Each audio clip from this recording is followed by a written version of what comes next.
now proudly presented on SNME. That's Sunday night's main event, Patreon and free feed.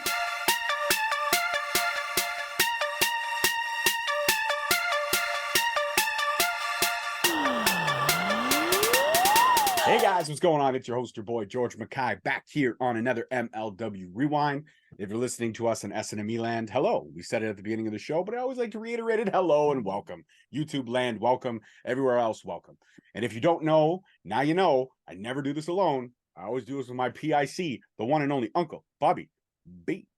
What is happening out there in MLW land?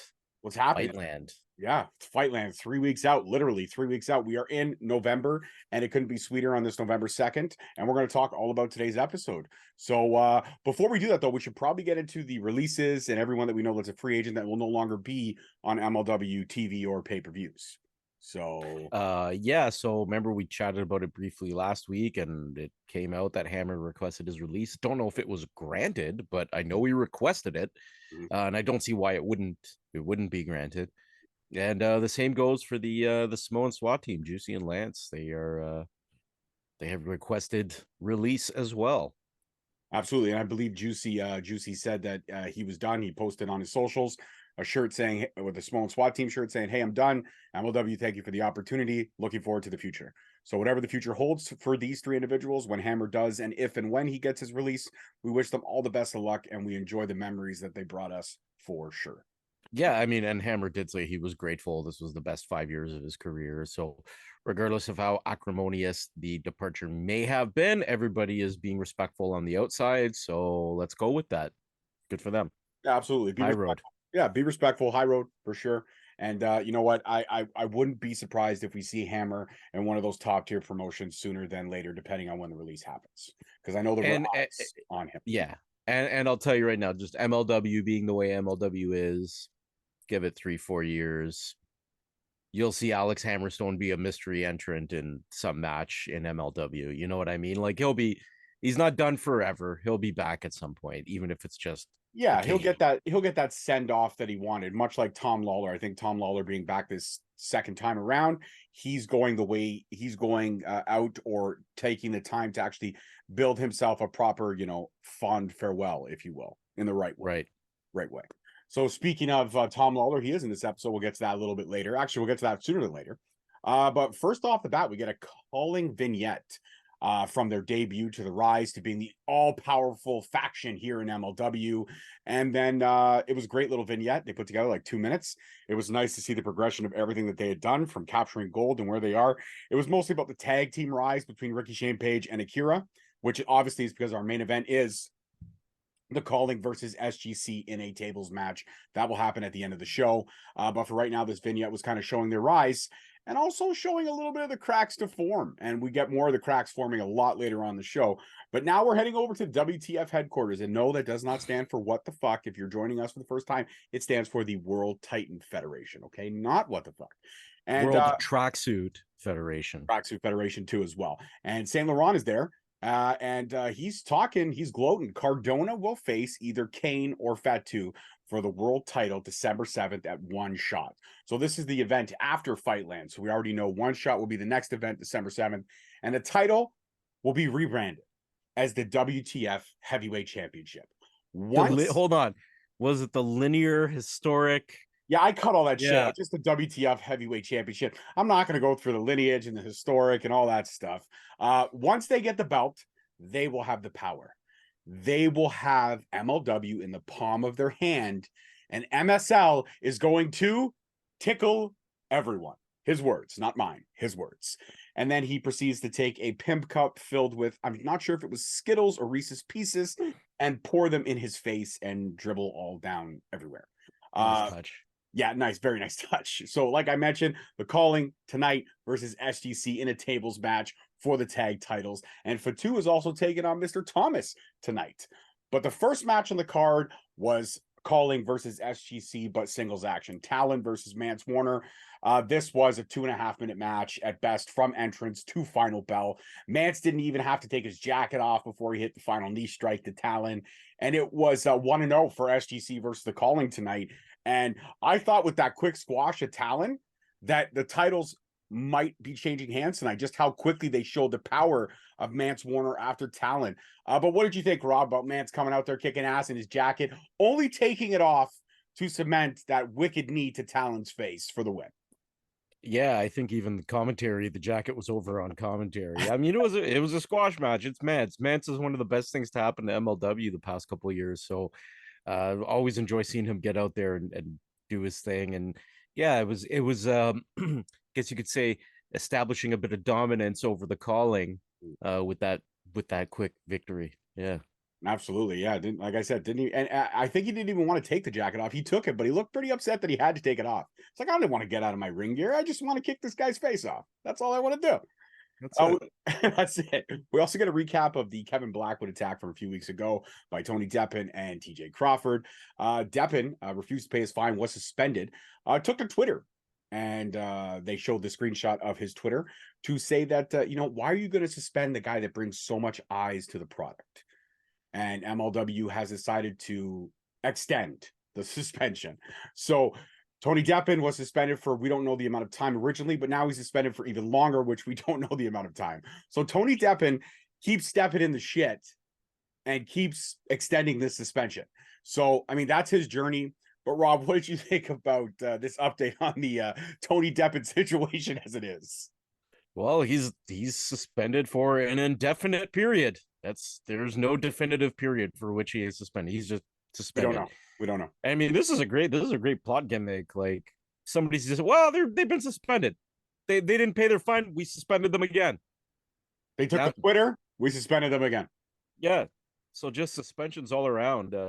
Tony's suspension Deppen. But yeah, it was at least it gave an explanation why he's been MIA. But yeah, moving right along. Absolutely. Well, we're moving right along to a celebration, if you will. MSL and Matt Cardona meeting each other out back, and they're celebrating the win early. That's right. They're celebrating the win from December of the match that hasn't happened yet. And MSL's got a surprise for Matt Cardona. How about a sweet BMW convertible? And Cardona says, "This is for me." MSL says, "Of course it's for you." And Matt Cardona begins to kiss, then make out profusely with the hood of this car. Weird. And it was a definite weird ending to the segment. But do you think that MSL and Cardona are counting their chickens before they hatch? I mean, they don't even know who they're going to face come December. They're looking way past FIGHTLAND to automatically assuming victory. And don't get me wrong, Cardona has enough on his resume where he can assume victory quite confidently.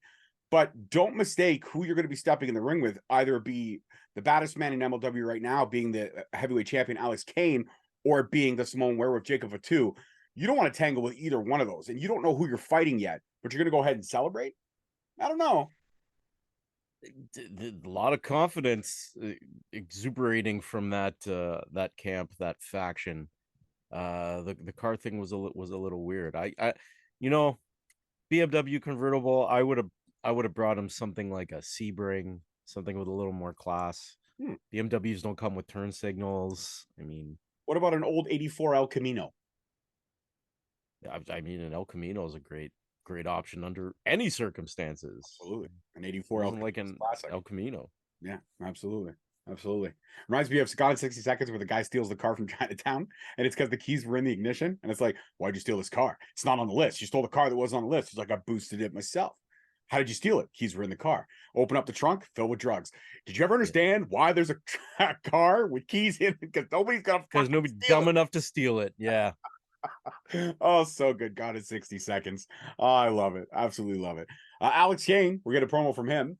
Jacob Fatu was the baddest in MLW before he got to MLW. Fatu is going to get suplexed to the island, and that's on Bomaye. And as Kane is cutting this promo, he gets word that Thomas was attacked in the back in the loading dock area. And they show Thomas in a pile of garbage, pretty much just waking up from getting bludgeoned in the back of the head. And this is right before he was supposed to go out and face Jacob Fatu. So I was kind of looking forward to that match. Yeah, I was looking forward to it too. I feel like MLW they took one away from us on that, man. I was not too happy. I mean, I get it has to move the story forward, but I was like, damn, I wanted to see fucking Thomas and Fatu exchange some blows, man. I really did. Yeah, but it was not to be. apparently. Apparently not to be. Tom Lawler, we got a package on him and his historic rise from MLW and then returning to join the WTF. Now he's in MSL's office. He's eating his jelly beans. I guess the Reese's Pieces are no longer in the cup. It's been refilled with jelly beans. Tom saying people think he's sold out. MSL says you can sell out. You're going to be global. You want to do podcasting? Lawler says, of course I can do podcasting. You want to do ring announcing? Of course I can do ring announcing. You want to sing? I can sing. He's like, oh my God, it's so beautiful. I've heard you in the shower, baby. It's great. It's great. I don't want to know how MSL has heard Filthy Tom Lawler in the shower. But all he says is that WTF is going to become a global brand. And they're going to do a hostile takeover of MLW. And Tom Lawler, well, he's going to lead the charge for this. So, Rob, I got to ask, wouldn't it be technically Matt Cardona leading the charge? Or is Matt Cardona focused on stealing the biggest prize in MLW so Tom Lawler can go in and just swipe MLW from underneath him and give it all to MSL? So MSL becomes this power man in wrestling. I think they've all kind of got their role within the World Tracksuit Federation. I think Tom is looking to expand the awareness of the brand, while Cardona is focused on that world championship, wherever it comes from, because he's not even sure. He's just like, yeah, it could be this guy, could be that guy. But I've already won. I got a BMW, no turn signals. Absolutely. Absolutely. We got another calling promo right before their match with SGC, which will happen later on tonight in the episode. They are ready, and they will make an example of SGC. They will make an example of the weak, and they will make an example of everyone that is not understanding who the calling is. And Akira the whole time looks really pissed off that Ricky is talking. But at the end of this promo, he does go back to saying trust in Raven. No longer trust in Ricky, no longer trust in Akira, trust in Raven. But there's definitely dissension in the ranks. And I love how MLW shows it without saying it. Like, it's there. We know it's there. It hasn't been put out into the universe. But we just get these little subtle hints. And we know that the cracks are getting bigger and bigger. Right now, I feel a crack is the size about the Grand Canyon in terms of the calling being a united front, in my honest opinion. What do you think about this promo from Ricky and what he had to say and what his message was for the SGC? It was a solid. I mean, Ricky can cut a great promo, so it was solid. And like you said, there's been so many hints that have been dropped, foreshadowing and foreboding of these cracks in the foundation. Foreboding. I like that word. Say it again. Say foreboding. Foreboding. There you go. Yeah. So it's they're kind of showing the cracks, and then maybe these cracks have been patched over, but we know the cracks are still there. So I like this narrative they're playing here. It was good stuff. It was good stuff. It was very good stuff. Well, we know that now with Thomas being out, that the powers that be in MLW, the brass, they're scrambling to try to get Jacob Fatu a new opponent. But at this moment in time, he's backstage with Sam Laturner. He's chilling, and he's ready for Fightland. Sam, asked him, says, Selena gave you this dream match, but did also put you on notice. And he says, hey, listen, I don't trust her. And Cardona could run his mouth all he wants, but what Cardona and Kane don't know is that belt is coming home. And at that point, MSL interrupts. It says, one shot's going to be huge. And Cardona is waiting. And he has to go check out Cardona in his new car. And then he just leaves. And Fatu's like, new car? New car? Huh. New car?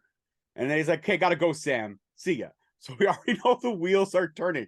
We all remember the Samoan Chop Shop. We all remember that Jacob Fatu knows how to get his hands on things that are not his and make a profit. So foreshadowing as it may be, what do you think about this little vignette with Sam and Jacob, and also MSL? MSL getting a lot of camera time today. MSL's really stepping it up too. Like, he's great. His mannerisms, he's very theatrical. Wouldn't surprise me if he's been on stage in his young life. But yeah, no, it was pretty solid standard stuff. And I mean, Jacob, again, with the foreshadowing, new car, like, I don't know about that car.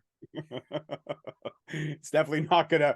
You don't want to say the words "new car" around Jacob Fatu. That's all I'm gonna say. Not if you're his enemy. Not if you're his enemy, 100%. Sam is now with Matt Cardona, talking about one shot and his thoughts on who his opponent will be.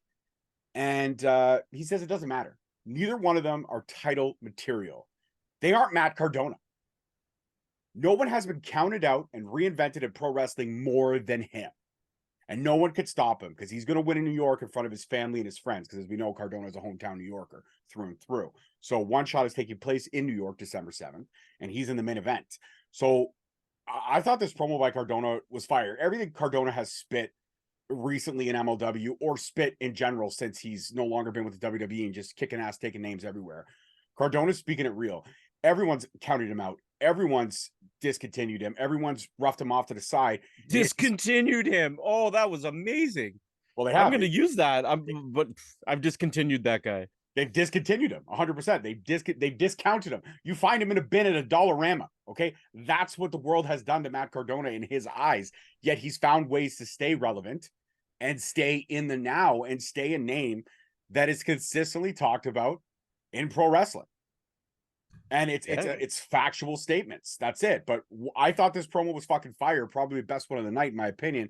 What do you got? What do you think? What's your perception? Yeah, it was great. I mean, this guy's been cutting promos since he was a kid. You know, he's like many of us, obsessed with being a wrestler when he was a kid, and he actually went ahead and did it and stuck through with it. So promos are bread and butter for this guy, and it's exactly what I expected from Matt Cardona. He delivers his promos with a lot of conviction and a lot of passion, and that's what we got here today. 150%. So, like I said, One Shot is going to happen. Right now, the graphic shows Alex Kane, but obviously the graphic can be changed. But One Shot, this was the graphic that was shown during the episode tonight, and this is what they're saying. But obviously, that could easily be Jacob Fatu and Alex Kane's place come November 18th, come Fightland. And we also know at Fightland, like I said, we got a whole bunch of matches happening. We got CMLL, Promocios Dorados, and MLW in this great tag match that's happening, as you can see from behind me. We also know that Mance Warner and Matt Cardona will face one more time, and the loser leaves MLW. This one has high fucking stakes, but Mance Warner wants one more shot at Cardona, and all bets are off. Now, this could have serious implications for One Shot. If Cardona loses, he won't get his title shot. And Mance Warner may have to say goodbye, and he has been one of the breaths of fresh air this season, at least in my eyes. And I'm pretty sure Rob agrees with me on that I don't want to see Mance Warner go. I don't want to see either of these guys go. I want them to fight forever, my honest opinion. And also, we know the main event, Alex Kane, Jacob Fatu will go one-on-one for that world heavyweight title, and I cannot wait. The more and more I talk about Fightland, the more and more we see the matches that are coming, just like they did with Slaughterhouse, just like they did with Never Say Never. They build these matches so incredible. They build these cards so incredibly that the whole card turns out to be a fucking banger of can't miss matches. And if you haven't jumped on the MLW bandwagon, what are you waiting for? Fight Plus, $7.99 a month. You get MLW plus so much other content, hundreds of hours of pro wrestling for literally the price of 3 cups of coffee, or if you're a Starbucks drinker, 1.5 cups of coffee. Yeah. Well, yeah, exactly.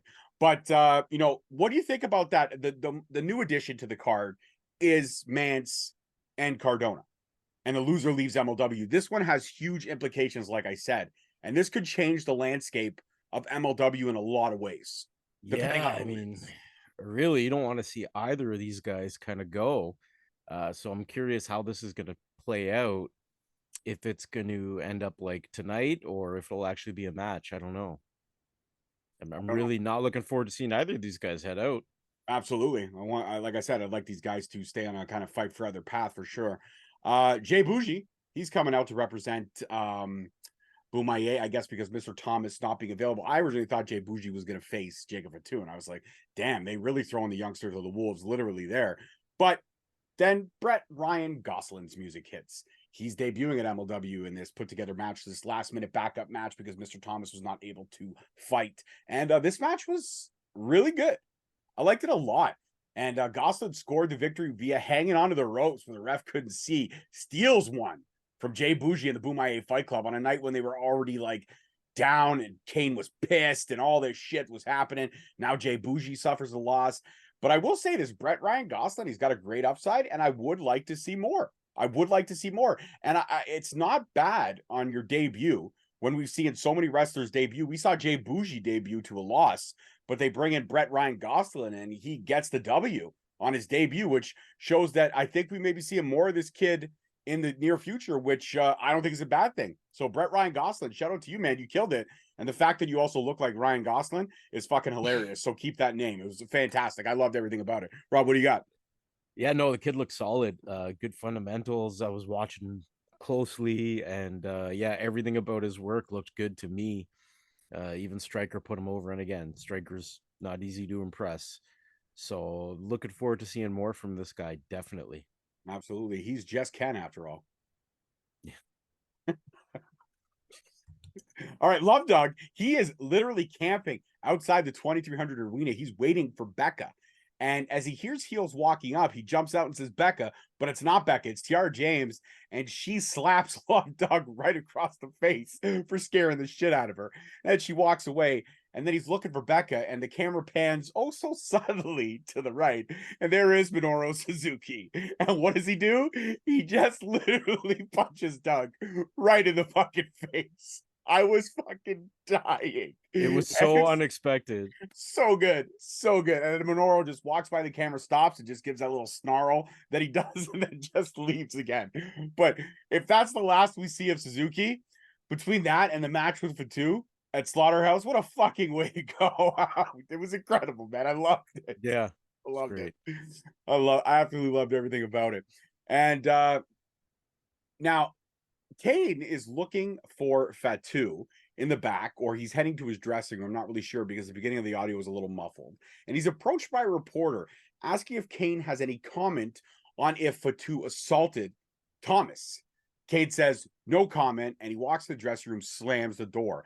Then MSL comes around the corner and slips the reporter a little bit of money. And now the dots are connecting. There is someone who either knows the attacker or was involved in the attack himself, or he was the orchestrator of the attack in some way, shape, or form. So obviously WTF had something to do with Thomas being put down before his match, and MSL not really hiding the fact. I mean, MSL may be great, but he's no spy. And he's no spy. He's no fucking spy. And it was very easy to connect the dots throughout this entire episode of what was happening. Then we get a quick little word from Selena De La Renta. She's gloating.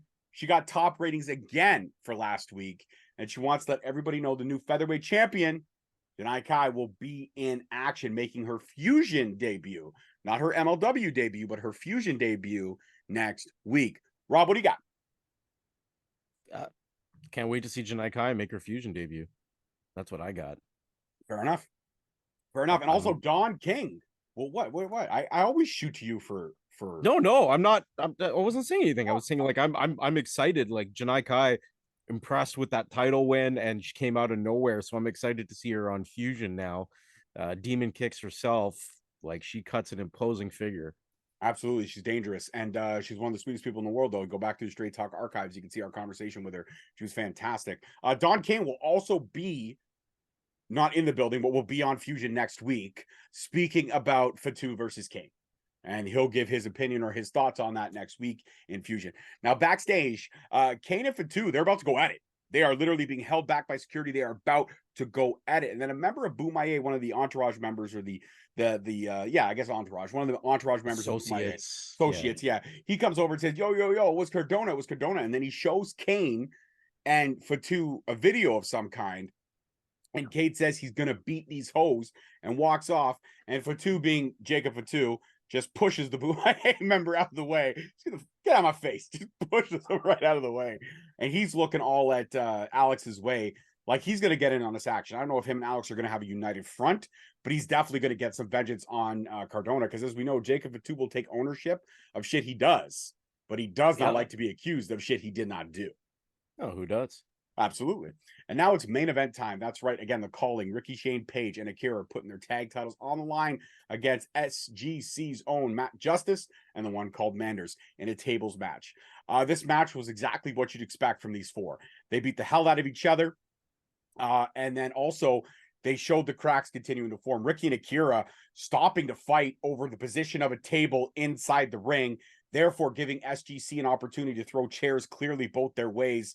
And then Ricky at one point also launched a chair full face at Matt Justice. I thought Justice was knocked the fuck out, but he kept going. And every time that SGC kind of got a leg up on these guys, they would find a way for the calling as a whole to interfere. Cannonball came out at the start of the match. The gas mask goons tried to break these guys down earlier, but near the end of the match, it was 1-1. So the way to win a tables match is both members of the team have to go through tables in the match. Not necessarily at the same time, but in the match. And just when we thought we may have a clear winner, Matt Justice put Akira through a table, but at the same time, unfortunately, also putting himself through the table with the momentum carrying over from the top rope. The ref called this a no contest because both final remaining members of the team went through tables at pretty much the same time. I was confused. Commentating was confused because it looked like Akira, when they showed the replay, it did look like Akira's shoulder went through the table first, but I guess based off ref position, he couldn't see it from the angle that we got, so therefore he made it a no contest. And then at this point, it's a fucking brawl. Everyone from the calling is coming out. Mance Warner is coming out. Security comes out 5 minutes after this brawl has happened, finally clears the ring. MLW security, you guys were slipping this week. Just want to say that. You guys were not on point this week whatsoever. And then Mance Warner and SGC cut a promo and say, we're going to do this one more time. Why don't you hang these belts above the ring and see how far you get with unhinged motherfuckers like me and Manders? Matt Justice looks at the camera and says, the calling, Philadelphia, next time you see us, you guys should buy a ticket and take the ride. And it was a hot promo from all three of these guys to kind of end the match aspect of this show. There's still one more segment we got to get to. But Rob, as a whole, the way they told this story today for this main event, the match was great. I really thought we were going to get a definitive winner, but I understand why we didn't, because it's just a Fusion. We have seen title changes on Fusion, don't get me wrong, but this story's far from being over.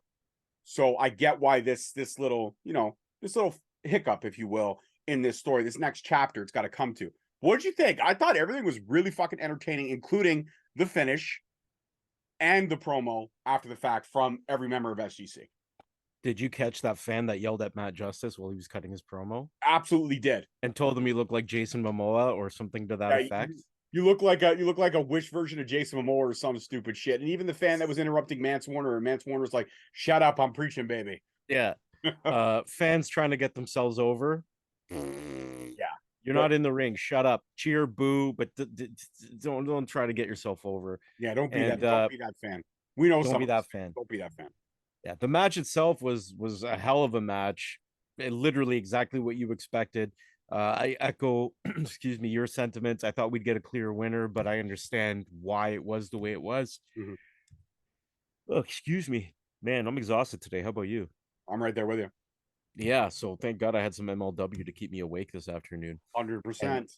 And yeah, it was just, looking forward to more from these guys. I feel like the calling might be coming to an end, but this rivalry, I don't know if it'll be completely over, this calling SGC rivalry. There might be a definitive winner in Philly, but I don't think the rivalry's at an end, and it shouldn't be, because it's one of the best things going in MLW right now. 100%. This has to go. There has to be one more level to the story. And if Matt Justice is hinting towards a ladder match, sign me the fuck up. I would love to see. I think that's where he was going with it, and hell yeah, I'm down. I would love to see these four in a ladder match all day long. And they neither SGC, other than Mance Warner, and any members of the calling are booked on FIGHTLAND. So maybe we get that match at FIGHTLAND. Maybe they're hinting towards it. Would be awesome to get that match at FIGHTLAND.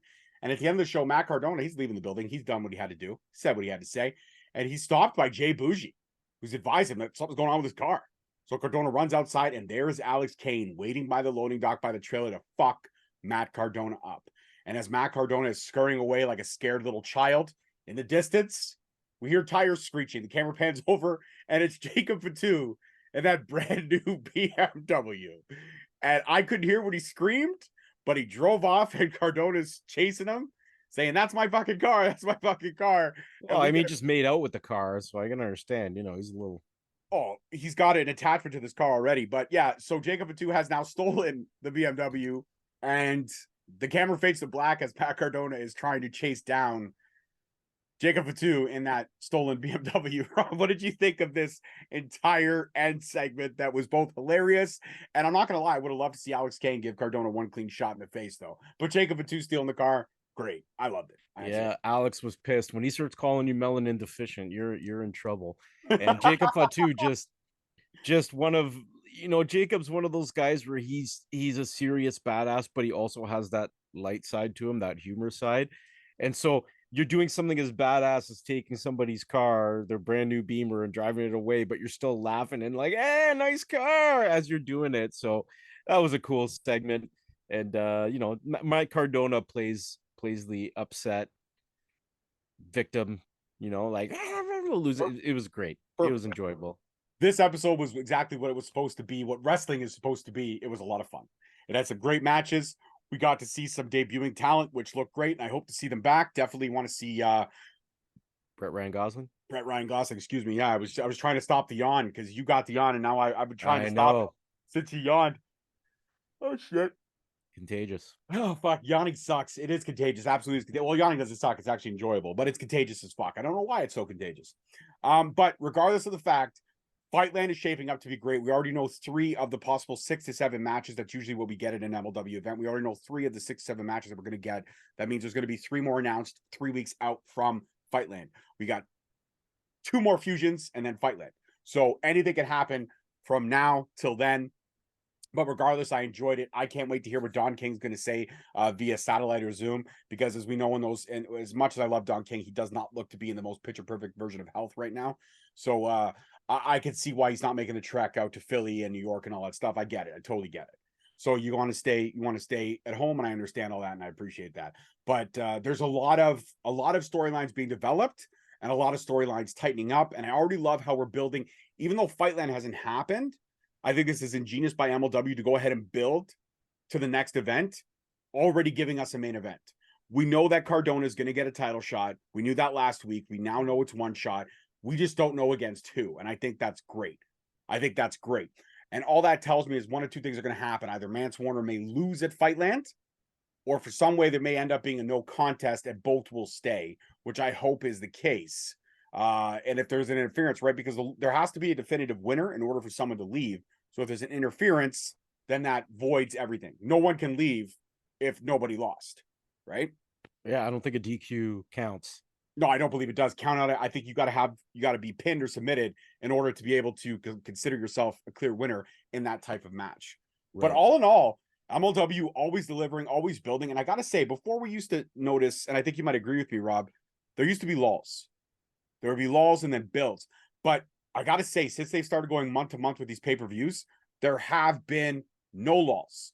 And as being an MLW fan and an analyst of the product, it's just solid. And it's getting even better, from production to storylines to match development. Even the fusion matches are starting to become matches that you can't miss. Because if you miss a fusion, you met Brett Ryan Gosselin. You wouldn't have seen him. Right. So you got to keep your eyes glued to this product. And fuck, it's an hour a day on a Thursday. It's not affecting anything from your weekend. It's totally accessible. And if you can't watch it on a Thursday, guess what? It's available from you from 9 o'clock on. So it just makes logical sense, everyone. Jump on the MLW bandwagon, because what this promotion is doing is fucking fantastic. And we're going to keep repping it. Somebody's listening. We know people are listening. But we want to hear from you guys. Let us know what you like about MLW, what you don't like about MLW. We want to hear all of it. So let us know.